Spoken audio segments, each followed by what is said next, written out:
Presentación de baile Congo en Flor de Canajagua, en conmemoración de 9 de agosto, Día Internacional de los Pueblos Indígenas, donde estuvo Movimiento Nenenove Bugley Campesino de Panamá Este, gente valiente, gente de lucha, sangre de Victoriano Lorenzo y Urracá.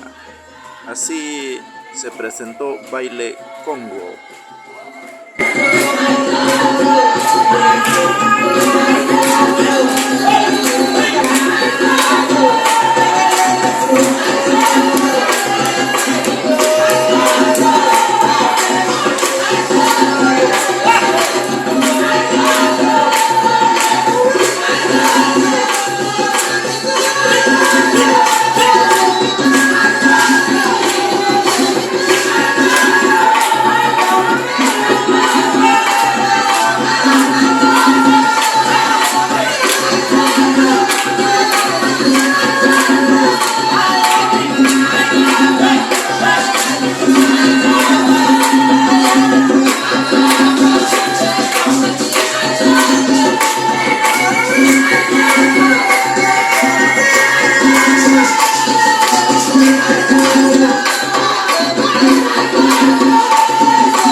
Así presentó nuestro hermano de lucha el baile Congo.